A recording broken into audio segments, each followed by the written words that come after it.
Miss হবে না আপনার পছন্দের টিভি শো। দেখুন জি5 অ্যাপে একদম ফ্রি। আইনি নোটিশ, অনন্যা ডিভোর্সের নোটিশ পাঠিয়েছে।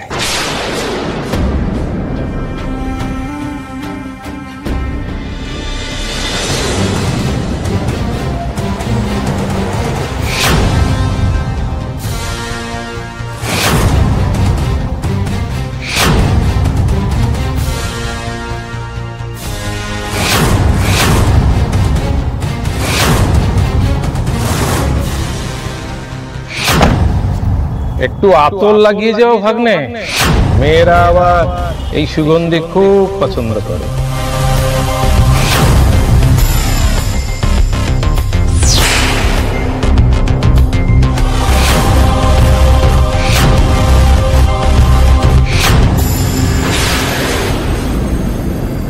বর্ণমালা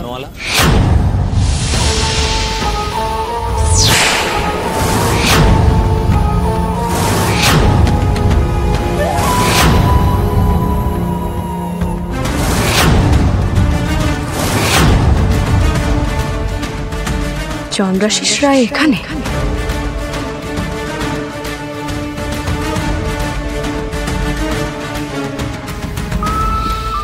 আপনি এখানে? বাহ বাহ, শুক্তারা 2 বছরের জন্মদিন সেলিব্রেশন, আর আমি আসবো না? শুক্তারা, আপনি, আপনারা সবাই আমার খুব কাছে। আমি তো ভেবেছিলাম আপনি আমাকে ইনভাইট করবেন, তারপরে ভাবলাম যদি ভুলে গিয়ে থাকেন, তাই নিজেই চলে এলাম। তাছাড়া বন্ধুর ভেঞ্চারে বন্ধু ইনভাইট না করলেও বন্ধু তো নিজেই চলে আসতে পারেন, তাই না? আপনি বন্ধু বলে মানেন তো? মানে আমাকে, এই চন্দ্রাশিস রায়কে?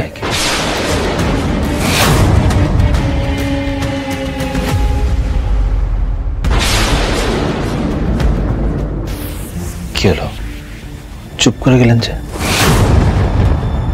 দেখুন, মৌনতা কিন্তু সম্মতির লক্ষণ, আমি জানি। আমি একটা কাজ করি, এদের সাথে বসে যাই খিচুড়ি খেতে। না মানে নিচে বসে খেতে আমার কোনো অসুবিধা হবে না। আপনি পরিবেশন করবেন আর আমি খাবো। আমি এখানে দাঁড়িয়ে আপনার সঙ্গে আর একটা কথাও বলতে চাই না। আপনি অফিসে আসুন। ও মানে মানে আলাদা আলাদা কথা বলবেন? তা বেশ, আপনার সঙ্গে একান্তে কথা বলতে আমার বেশি ভালো লাগে। আসুন। এই এক মিনিট,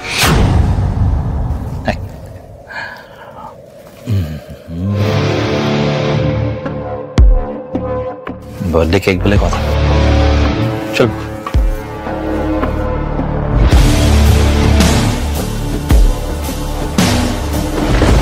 কি ব্যাপার বলতো? আজকে প্রথমে উকিল বাবু, তারপর এই যে এই লোকটি পরপর মালার কাছে আসছে। কি ব্যাপার বুঝতে পারছি না তো। সেই তো। আচ্ছা, মালা দিদি আমাদের থেকে কিছু লুকোচ্ছে না তো? হুমকি দিচ্ছে আমাকে, হুমকি দিচ্ছে। বসে যাবো দেখি আমরা। দয়া করে আমাদের রেস্টুরেন্ট গুলো কিনবে ওর না হোমে, ও এত ক্ষমতা। অনি অনি অনি, এখন মাথা গরম করবার সময় নয়, বরং যে টাকাটা গেছে সেটা কি করে রিকভারি করা যায় সেটা ভাব। কোম্পানির এতটা লস বেয়ার করা সম্ভব নয় অনি। এতগুলো ক্রাইম করার পরও ওর কিচ্ছু হলো না, ও পথে বসতো না, আর আমরা পথে বসে যাবো। আর কিছু করার নেই দাদা ভাই, আর কিচ্ছু করার নেই। এই কি হচ্ছে তোর? আর কোনো আশা নেই দাদা ভাই। এমবাসি, থানা, কেউ কোনো খোঁজ দিতে পারলো না। ওই যে সেদিন তুই আর আমি ওকে এয়ারপোর্টে ছাড়তে গেলাম, ব্যাস 2 বছর আগে ওই যে মানুষটা চলে গেল, আর আর কোনো খোঁজ নেই। জাস্ট ভ্যানিশ হয়ে গেল দাদা ভাই। মন্দার জাস্ট ডুবে গেল, ওকে আমরা খুঁজেই পেলাম না, আর কোনোদিনও খুঁজে পাবো না আমরা মন্দারকে দাদা ভাই। রোজ শান্ত, তুই বস এখান, তুই বস, বস বস, শান্ত তুই। আরে এমবাসি কি বলছে?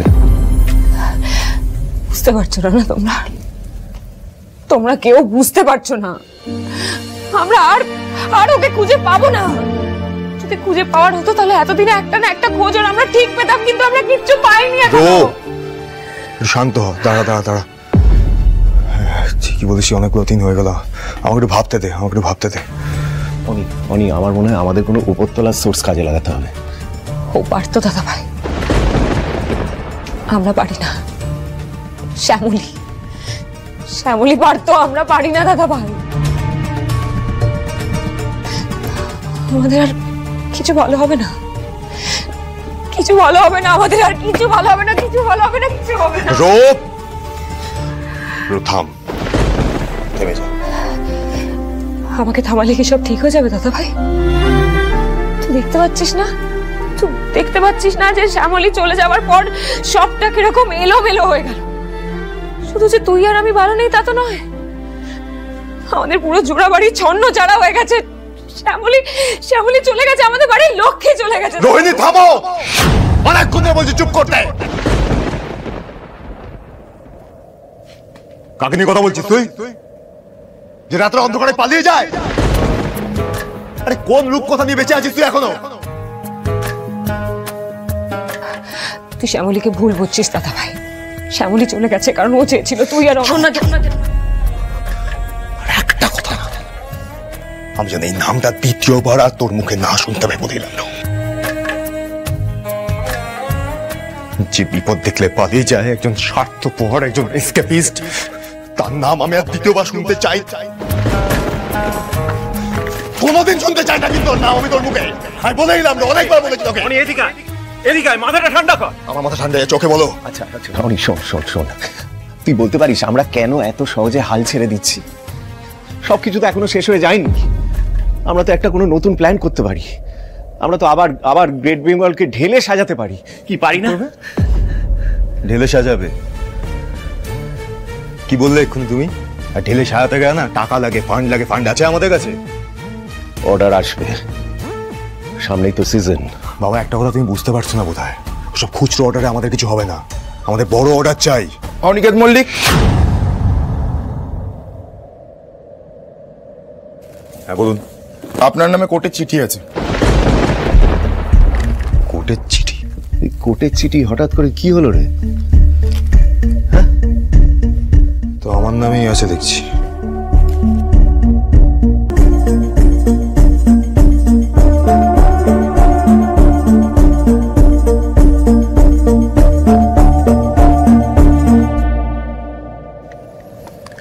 আইনি নোটিশ,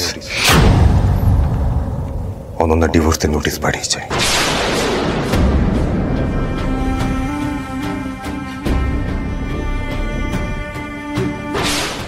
জি5 ডাউনলোড করুন আর সব এপিসোড দেখুন একদম ফ্রি।